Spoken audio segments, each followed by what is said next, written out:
liver. Yes, you may cringe at that. I know I did. I'm like, oh my goodness, my mom used to, force me to have liver when I was young. And I've tried to incorporate liver into my diet. Sometimes I win with this, other times I don't.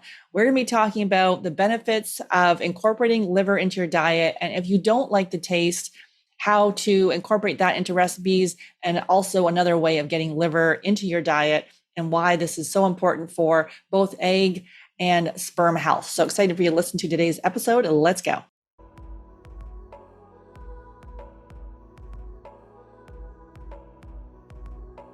Hey, Nora, excited to have you on the podcast. Hey, Sarah, thanks for having me. I'm excited to be here. Yeah. Can you share your journey, how you came to do this work?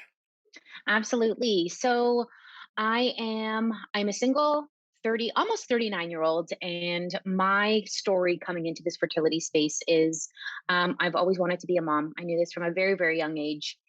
And in my mid 30s, well, at 39, I'm still single, but in my mid 30s, I kind of had this panic attack in the middle of the night, woke up and was like, oh my gosh, it's the biological clock. It's ticking. I don't have a partner. What am I going to do? I need to preserve my fertility as much as I can to make sure that when that time comes for me, I need to preserve my fertility as much as I can through nutrition. So when that time happened for me, I was already a holistic nutritionist. I was a yoga teacher, personal trainer. I was in the health and wellness space.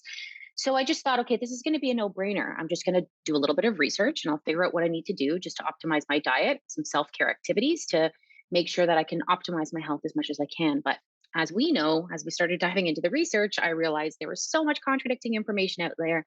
And the space with the infertility and fertility space in general was just so confusing to me. I also realized that there were so many women out there who were trying to have babies and struggling with it. And in addition to that, there's a lot of women in my shoes as well, where a lot more people are waiting longer to have babies. And whether it's finding a partner like myself or focusing on their career. So I realized there was a really big need for this in this niche. And that's really what kind of sparked my interest in niching down into this area. And that's when I decided to go back and do some more certifications. Became a preconception health coach, a fertility awareness practitioner, and then obviously my holistic nutrition background, and just started my own business in the fertility space, which I just absolutely love. Awesome. Yeah. I find many people it's like this organic journey somehow that you end up coming here, and it was never, I know for It me, was I'm not never sure. planned. No, exactly. It was never on my plan. I'm like, oh, okay.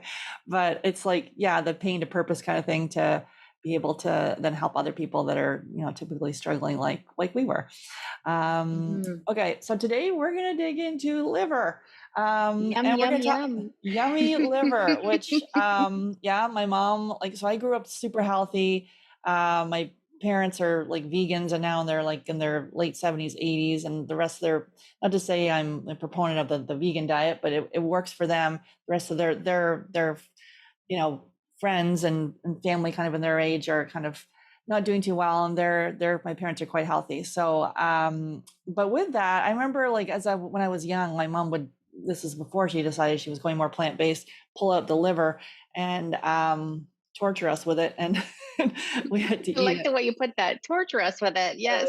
yeah, it was torture. And then and so we're going to talk about the benefits of liver for fertility. But it's interesting, there's a headline just a little while ago with Heidi Montag from The Hills, when she was seen walking around California, somewhere, Beverly Hills, I don't know where, but she was eating like a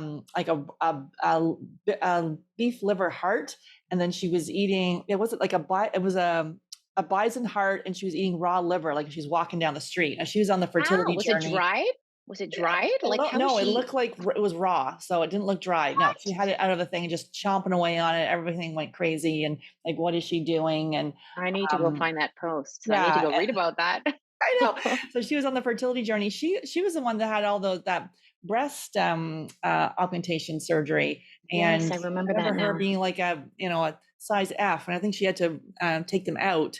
I think Yes. they're out now, but I have a podcast episode where we talked about breast implant illness. So, because she was talking about some of her health issues, and she has Mm. I just saw that she had, not that I know, I just literally before this, I was like, oh, Heidi Montag, beef liver.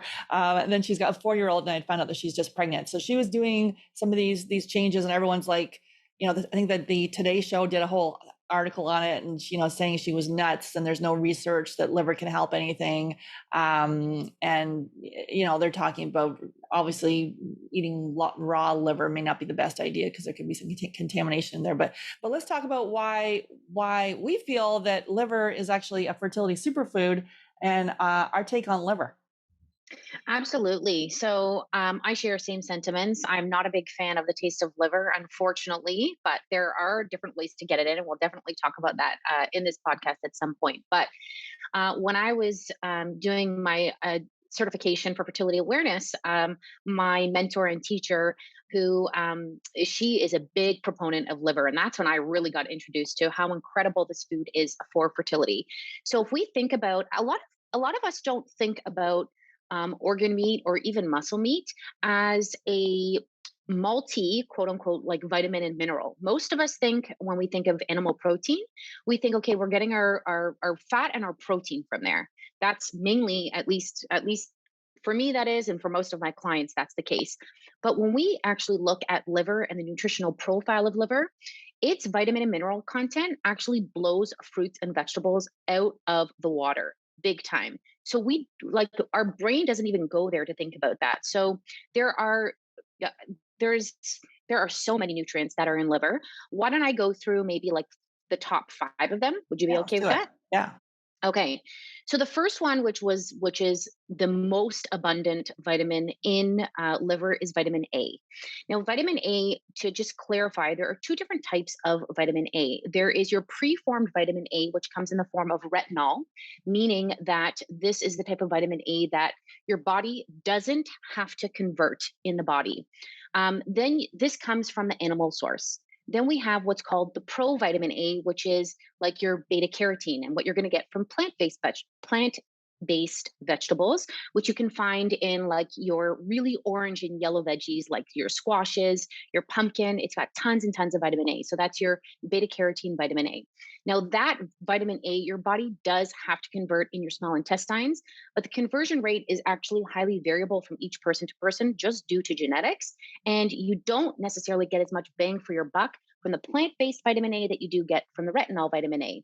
And liver is what gives you that retinol preformed vitamin A that your body can assimilate and digest and use it immediately.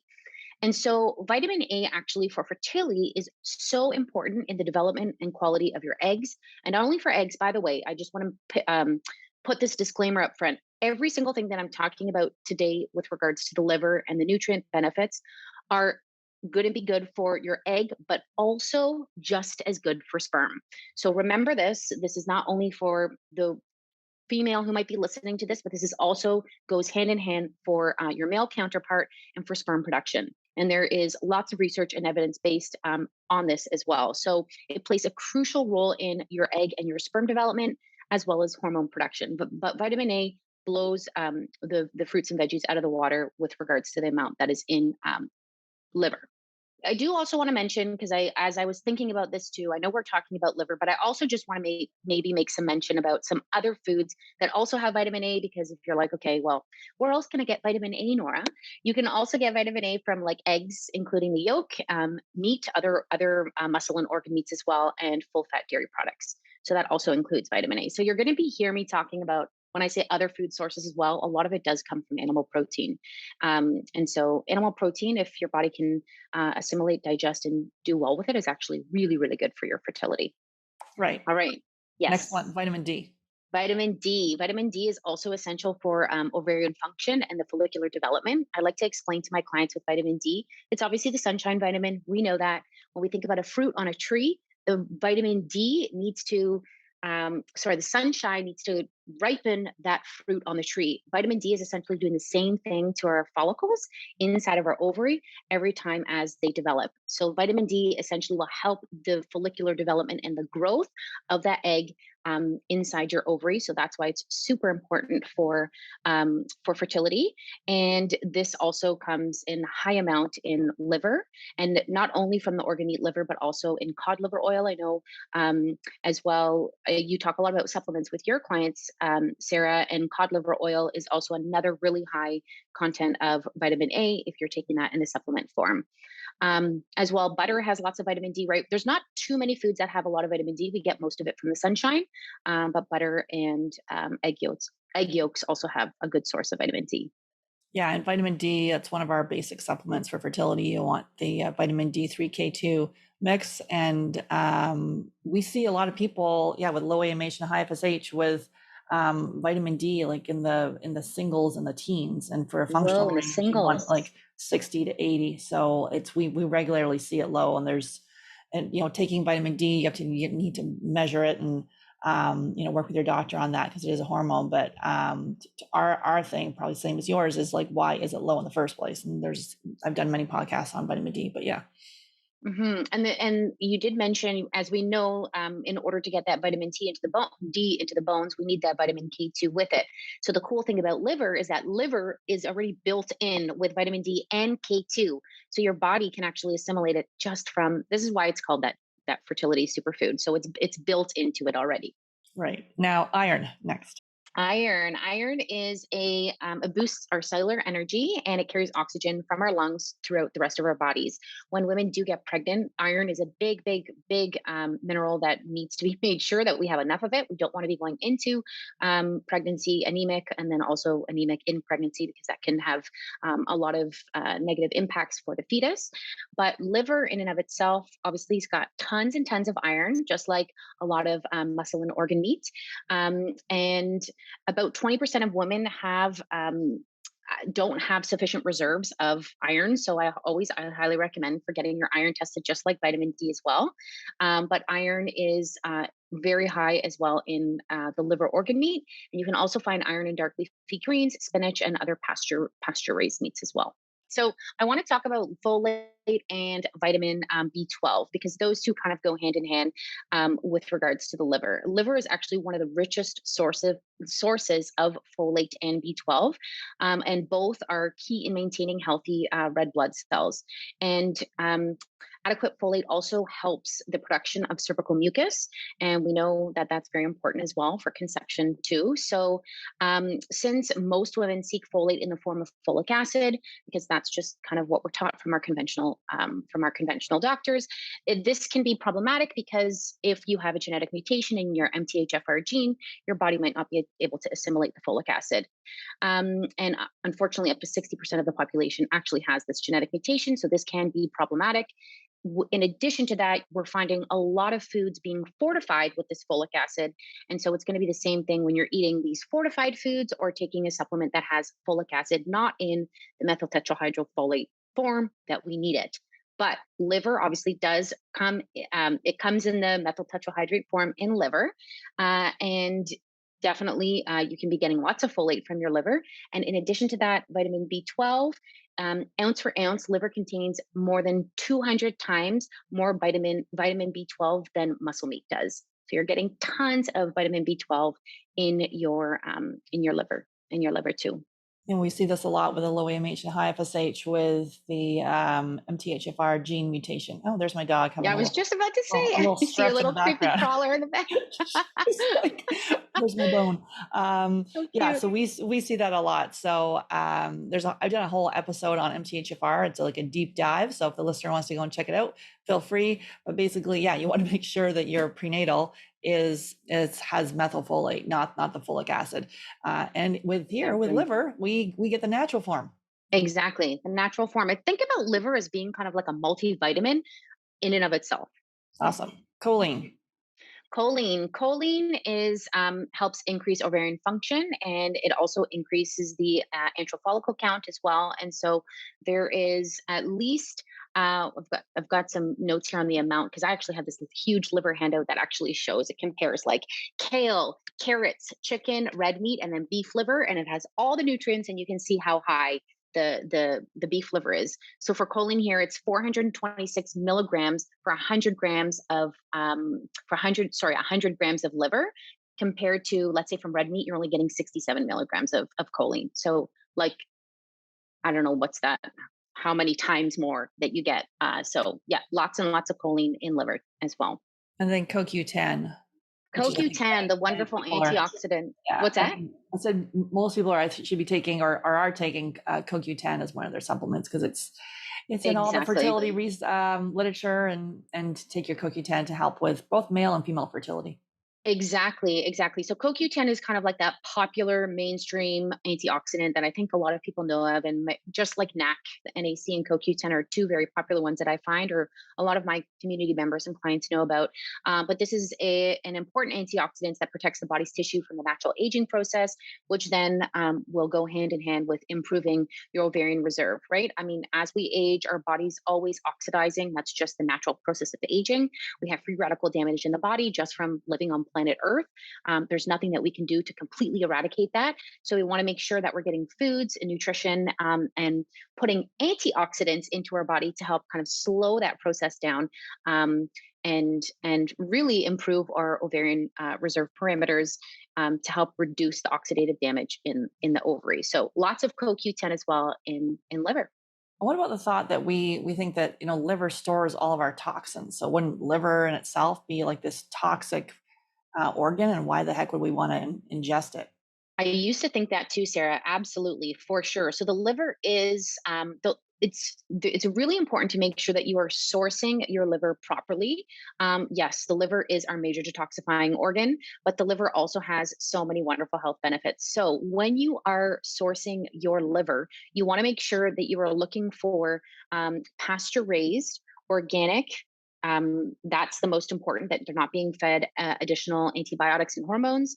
And in addition to that, we also want to make sure that if there's a lot of, you can get chicken liver or beef liver. Let's just say you're getting beef liver or even chicken liver. You want to make sure that the animal is fed on grass. But then again, we have to think, okay, well, what is being sprayed on that grass? So we need to make sure that also that there's no glyphosate, which is a potent chemical that is found in a lot of herbicides and pesticides all throughout the United States, even in Canada here. So we need to make sure that there's no glyphosate on the grass as well. So if you are sourcing it all properly, then actually you can, it does have incredible benefits for our body.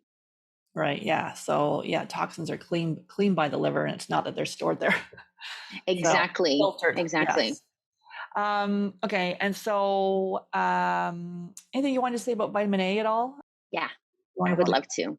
Yeah, yeah. So there's one. I know we're on a podcast talking about preparing for pregnancy, but vitamin A, pregnancy, preparing for pregnancy, it all kind of goes hand in hand. And I want to make sure that I share this up front as well. So high doses of vitamin A has been shown to, or not has been shown, has been told by conventional medical doctors that we need to reduce the amount of vitamin A during pregnancy because it could be toxic to the fetus and the body. And this is because of what is called to, and always say this, botch this word, but it's called a teratogenic effect. The teratogenic metabolites that this is essentially how the body breaks down the vitamin A. So first, I want to kind of just clear this air for a moment and explain a little bit about this. So high doses of vitamin A supplementation obviously are not recommended during pregnancy because of what's called their teratogenic potential. And women are commonly advised to limit the intake of liver and taking too much vitamin A during this time. But this is why foods rich in vitamin A, such as liver, has sparked such a controversy, especially during pregnancy, because there's been a lot of studies that have linked high dose synthetic supplement vitamin A to birth defects. So if we actually dive in and look into the studies with these teratogenic metabolites that are found in the body, it's actually coming from synthetic vitamin A supplements as opposed to actually coming from vitamin A that is coming from food sources. So that is something I wanted to clear up. One study found that women who take vitamin A supplements produce 20 times the amount of these harmful metabolites compared to women who consume vitamin A from liver. So it's actually showing the difference that you will get more of these, toxic metabolites from the supplement than the actual food. We know that naturally occurring vitamin A does not exert this amount of toxicity in the body, especially when it's consumed with vitamin D and vitamin K2. And as we mentioned before, vitamin A, D, and K2 are all wrapped together in a nice in the nice liver package. So when you're consuming that, the body will naturally be able to metabolize it in a way that is not toxic. And this is precisely why it's so much better to get our nutrients from food. Think about supplements as kind of like, this is how I like to think about supplements, and I teach my community or clients to think about it. Supplements are like the icing on the cake, whereas the base of the cake is being built from all of the food that you're eating during the day. And then that icing on the cake to kind of take it to the next level, to bump you up, or maybe fill in some nutrition gaps that you need to based on functional medicine testing. That's when you bring in the supplements. So supplements are not actually a replacement for the food, but it's kind of to top it up or like take your nutrient status to the next level when you cannot necessarily maybe get it from your foods if you're vegetarian or if you're vegan or whatever your specific individual issue might be. Yeah, you can't out supplement poor sleep, poor diet, or anything. No, no, The bandit exactly. approach. Okay, so let's talk about so how much is liver is safe to consume? Because we're like, ooh, this is really good. Let's just eat this, nonstop. I'll So what's the Yeah, safety on it's this? actually not that much. It's not that much, about 50 to 100 grams, but each week, which is about 1 to 3 ounces. So it's really not that much. Which is so that's on a weekly basis, providing that your body it will provide the body with a concentrated amount of nutrients that it needs. So again, that's why I say kind of think about liver as kind of like your little multivitamin and mineral. So yeah, 1 to 3 ounces every single week. If you like, there's actually, we'll talk about this in a moment, but there's some interesting different ways that we can get liver into the diet. And I'd be happy to share some different ways to do that if you're like, oh my God, but Nora, I hate it so much. I can't eat it. Yeah, so there's chicken liver, beef liver. No, I haven't tried chicken liver, or I probably have over my I had a whole pate craze that I went through like ages ago. It was like I years and years ago that I used to always have pate all the time. So I'm sure I've had it. The beef pate and is actually a little. So my husband made it a little while ago where I'm like, okay, get this liver. We got to have more liver. So we sautéed that thing up, and I was like, damn, that smells so bad. And then he then he put some onions and garlic in with it, so that was good. But then and he's over there because he grew up eating it and he liked it. He's over there munching away. I'm like, that is just. So I tasted it. I'm like, yeah, remember why I hated it. And then he grated combined it, and he did make a pate, and actually it was really good as he Oh, combined all the nice. ingredients together. So that was really nice. Enjoyed that. But and then the other one, pork liver. We want to avoid pork liver. So let's kind of talk about the chicken, the beef, and the pork, and what's going on there. Yeah, yeah. So, well, actually, I'll share first on the different ways to incorporate liver into your diet, other than the pate, because there are some unique, cool ways of doing that. I'm not actually too sure about the pork liver. I've just done my research on the chicken and the beef liver. Do you know about the pork liver? I would Yeah, love I've to heard that hear. this is not recommended. Yeah, I wonder if that's the way that maybe the pigs have been taking care of themselves, or there's just the way Yeah. they're farmed, or I'm not sure. Yeah, Mhm. now I'm going to do some more research. I'm curious to know about that. But some different ways that you can add beef and chicken liver. I think to be honest, I can't do both. I've tried both. I just can't. Every time I'm like, I'll just try it. But there are some unique, cool ways to add it into your diet. You can actually puree liver ahead of time, freeze it in an ice cube tray, and then add it to any ground beef dish. Like any ground beef dish, whether it's like a bolognese sauce or like a soup or something. And remember, we don't need that much, right? It's 1 to 3 ounces. So if you do an ice cube tray, like what is it, 2 ice cubes is going to give you like 3 ounces. It's really not that much. So if you can kind of do your little ice cube tray, have it in the freezer, and then every week pull out 2 ice cubes, throw it into your ground beef dish. You're good to go. Hopefully, the taste will be masked enough. You can also add ground liver to your ground chicken or beef and use it as meat sauce on top of like spaghetti or lasagna or in a chili. So again, a really nice way to mask the flavor with, your beans and all the different foods that you have in your spaghetti sauce and your chili. A third one is to ground up your liver into homemade burger patties. So, sorry, you're not actually making like a patty of liver because that would just be a little bit too much. I would say like make, your patty of whatever ground beef, and then you can just put, your 2 ice cubes, let it thaw, and just kind of mix it all together when you're doing your beef patties. So again, another way to get it in that you actually, I have to say, my brother just started doing the carnivore diet. We had family dinner at his house 2 weeks ago, And he made us beef patties, and he's like, guys, we're having hamburgers for dinner. He did not tell any of us. He only told me. He didn't tell the rest of my family. But if they listen to this podcast, well, the cat's out of the bag. He actually put beef heart in the hamburger. He's like, Nora, did you know that there was beef heart in the hamburger? I was like, I had absolutely no idea. So just goes to show that you won't necessarily be able to taste it. And then the last thing would be to add pureed liver to any kind of pureed soup recipe. I feel like that one you might be able to taste it a little bit more. But there are a lot of great recipes online, and I don't know, maybe Sarah, you can get your husband to share his recipe with like it's all with the onions and with Yeah, onions. What did he's you like make? slap it in the cast iron pan and add the onions. Right? Yeah, not too much going on there, but yeah, then you just then you would put it in the food processor, and then you have your pate, which we enjoyed. And there's I think you need a bunch of salt in there too. There's like some quick recipes online there because he was following a recipe. Hmm.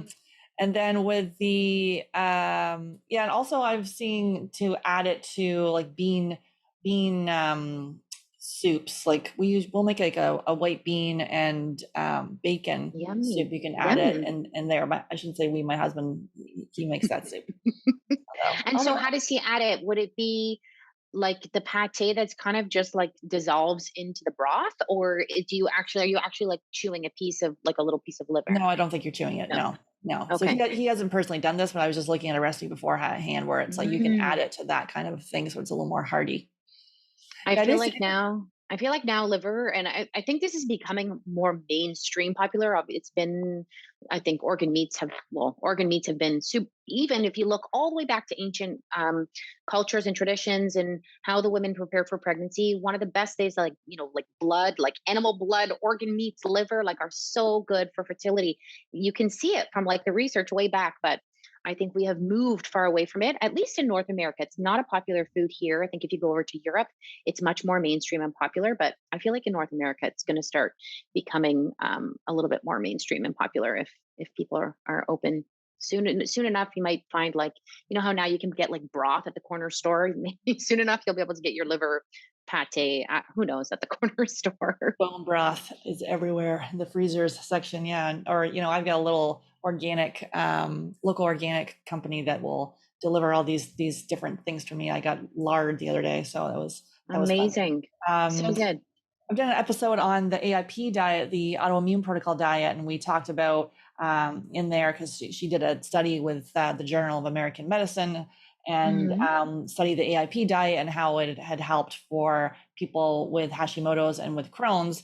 And then she talked about in there getting your local butcher, and they can grind, like you're talking about those patties, grind it together, the liver and the beef, and then you've got it already done for you. So that's something to consider too. Oh, like that one. I guess depending on where you live, you got to do your research, and there's tons. There's tons. I know we live pretty close to each other. So what do you have? Like, is a farm just outside Yeah, of organic mama we use to Organic Mama? I'm gonna look yeah, at that one. There's yeah. so many. I think we're so lucky. There's so many these days. Okay, so any other ways to incorporate liver into your diet? I guess we just kind of talked about that. Anything else you want to add? Yeah, there's one last thing. So if you are like myself and Sarah and just kind of like cringe at the thought of eating liver, no matter if it's even masked in your burgers, you can there are a lot of supplement brands now that do offer desiccated liver in a capsule form.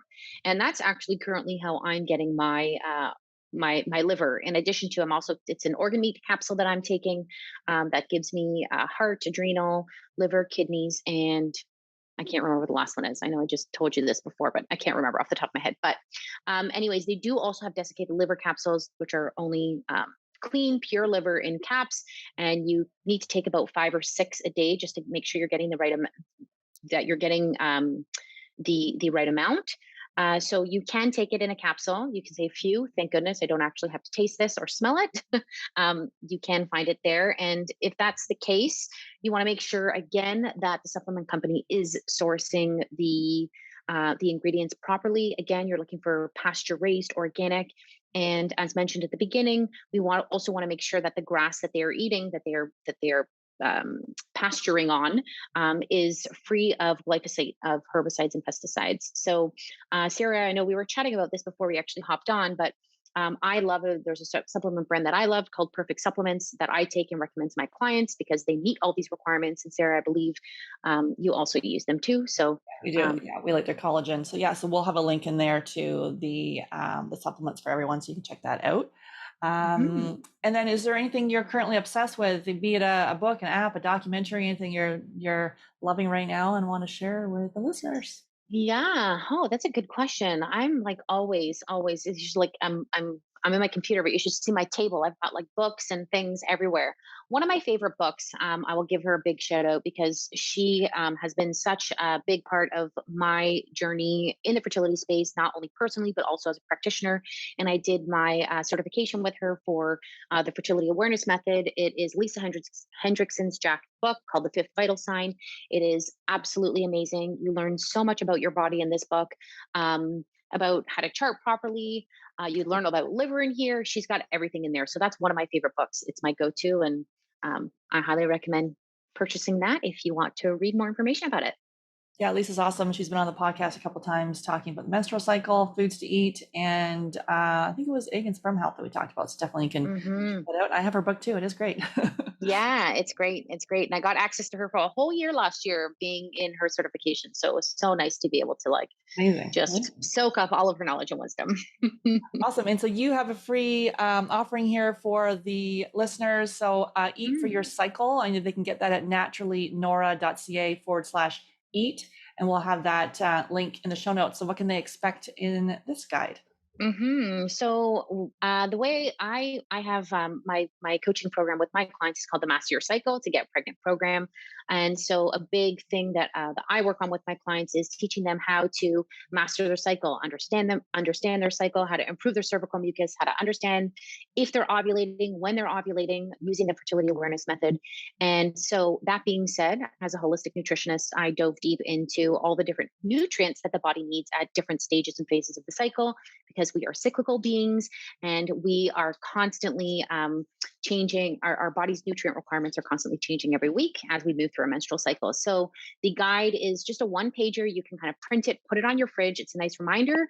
It kind of explains briefly where you are each phase of the cycle, what that means with regards to where your hormones are at, a little pro tip on what you can do for some self care, in addition to a list of about 5 or 6 foods for each week on what to implement that week. Awesome. So the link's in the show notes. So naturallynora.ca/eat. And any final thoughts for us today, Nora, on our topic of liver? Just do the best you can, try it out. I would say just be curious, maybe buy some liver, try it out in the different ways that maybe I mentioned in the podcast, see if you can mask it. If you can't, then go ahead, see if you can buy those supplements. Otherwise, the other thing I want to say is Sarah was on my podcast. I'm actually going to be, well, depending on when both of us launch our podcast, if you want to check out the Ultimate Pregnancy Prep podcast, I've got Sarah on my podcast as well, talked about POI and all of the amazing things that Sarah is so knowledgeable about. So you can head over there too and listen to it and get all of Sarah's tips and goodies. Awesome. Great. Well, thanks for coming on the podcast today, sharing your words of wisdom on a favorite topic here at Liver. And thanks again. Thank you.